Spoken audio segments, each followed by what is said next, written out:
ಮಥುರಾ ಉತ್ತರ ಪ್ರದೇಶ್. ನಾವೆಲ್ಲರೂ ನೋಡಬೇಕಂತ ಒಂದು ಸ್ಥಳ ಅಂದರೆ ಶ್ರೀಕೃಷ್ಣ ಜನ್ಮಭೂಮಿ ನಂತರ ಪ್ರೇಮ್ ಮಂದಿರ್ ಇದ್ರ ಹೆಸರು. ತುಂಬ ಚೆನ್ನಾಗಿದೆ, ಫುಲ್ ಲೈಟಿಂಗ್ ಶೋ ತುಂಬ ಚೆನ್ನಾಗಿದೆ. ಎಲ್ಲರೂ ತಪ್ಪದೇ ನೋಡಬೇಕೆಂದು ನಮ್ಮಲ್ಲಿ ನನ್ನ ತಲೆ.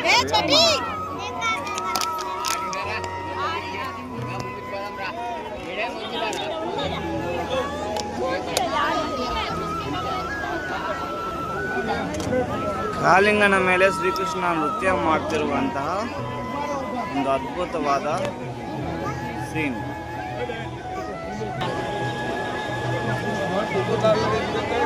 ಶ್ರೀಕೃಷ್ಣ ಪ್ರೇಮ್ ಮಂದಿರ್ ತುಂಬ ಚೆನ್ನಾಗಿದೆ. ಎಲ್ಲರೂ ತಪ್ಪದೇ ಬಂದು ನೋಡಬೇಕಾದಂತಹ ಒಂದು ದೇವಸ್ಥಾನ ಅನ್ಬೋದು ಅಥವಾ ಒಂದು ಮಂದಿರ.